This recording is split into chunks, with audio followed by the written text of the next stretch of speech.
بسم الله الرحمن الرحيم. إذا وقعت الواقعة ليس لوقعتها كاذبة خافضة رافعة. إذا رجت الأرض رجا وبست الجبال بسا فكانت هباء منبثا. وكنتم أزواجا ثلاثا فأصحاب الميمنة ما أصحاب الميمنة وأصحاب المشأمة ما أصحاب المشأمة.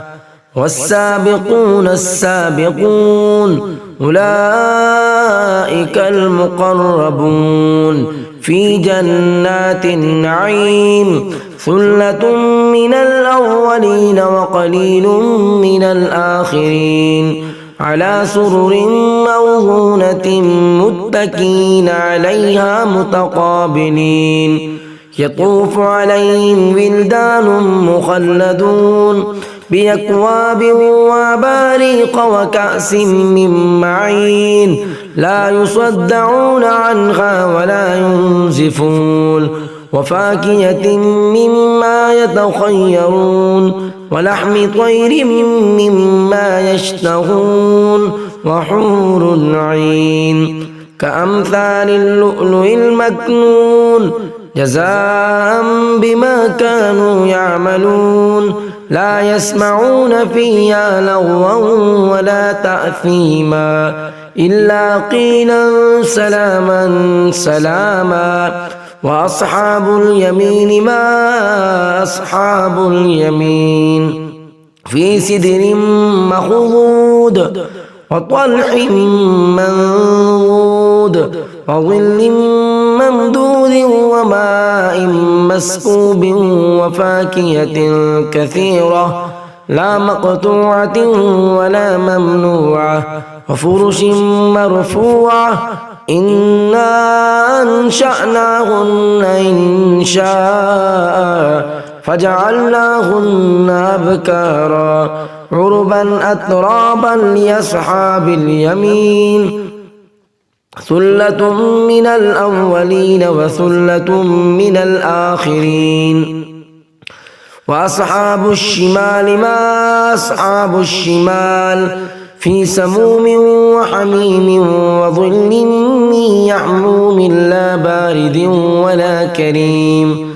إنهم كانوا قبل ذلك مترفين وكانوا يصرون على الحنث العظيم وكانوا يقولون وإذا متنا وكنا ترابا وعظاما أئنا لمبعوثون أو آباؤنا الأولون. قل إن الأولين والآخرين لمجموعون إلى ميقات يوم معلوم. ثم إنكم أيها الضالون المكذبون لآكلون من شجر من زقوم فمالئون منها البطون فشاربون عليه من الحميم فشاربون شرب الهيم. هذا نزلهم يوم الدين. نحن خلقناكم فلولا تصدقون. أفرأيتم ما تمنون أأنتم تخلقونه أم نحن الخالقون.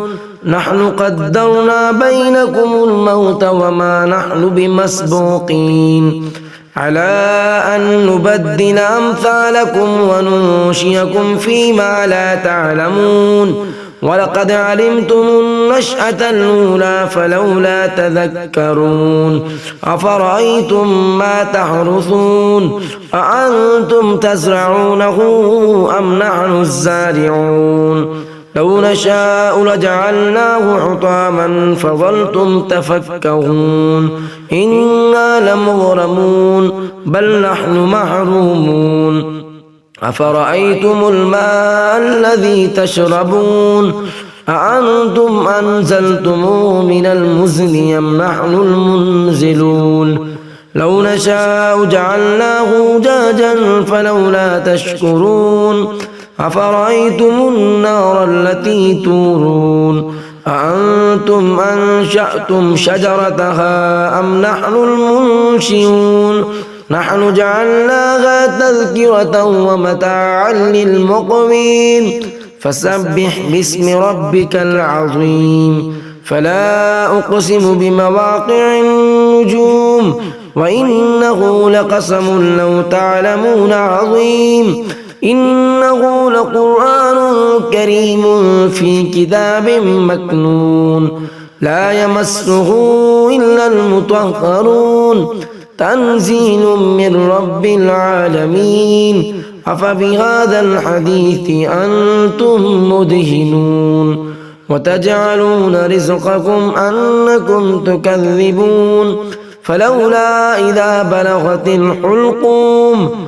وأنتم حينئذ تنظرون ونحن أقرب إليه منكم ولكن لا تبصرون فلولا إن كنتم غير مدينين ترجعونها إن كنتم صادقين فأما إن كان من المقربين فروح وريحان وجنة نعيم وأما إن كان من أصحاب اليمين فسلام لك من أصحاب اليمين وأما إن كان من المكذبين الضالين فنزل من حميم وتسلية جحيم إن هذا لهو حق اليقين فسبح باسم ربك العظيم.